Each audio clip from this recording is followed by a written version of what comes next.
Mais on n'a jamais informé, parlé de la vitamine D comme au début, par exemple, ou en tout cas en prévention, en disant écoutez, prenez ça. On a dit prenez du Doliprane ou du paracétamol, et ça s'est arrêté là. Exactement, mais c'était même plus grave que ça. On n'a jamais parlé du système immunitaire.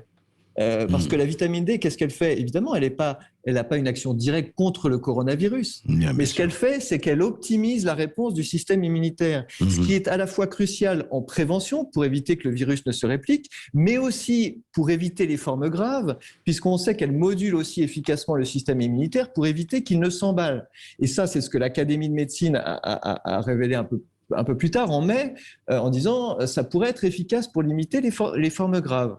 Là encore, silence total, alors que là, c'était plus Xavier Bazin, c'était l'Académie de médecine qui le disait.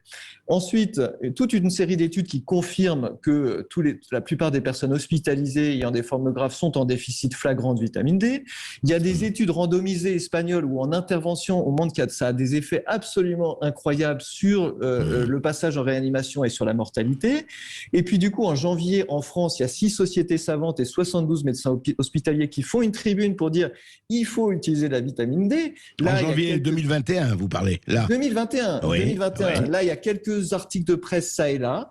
Mais et malgré tout ça, je n'ai jamais entendu Olivier Véran prononcer le mot vitamine D, alors depuis le début, il aurait fallu les distribuer massivement dans les EHPAD. On sait que les personnes âgées sont très carencées en vitamine D. Il y a même un Français du CHU d'Angers qui a montré que ceux qui avaient reçu dans les EHPAD un gros flacon de vitamine D étaient beaucoup moins à risque de mourir que ceux qui n'en avaient pas reçu. Donc on avait tous les éléments scientifiques pour le faire. Xavier Bazin, restez avec nous. On repart.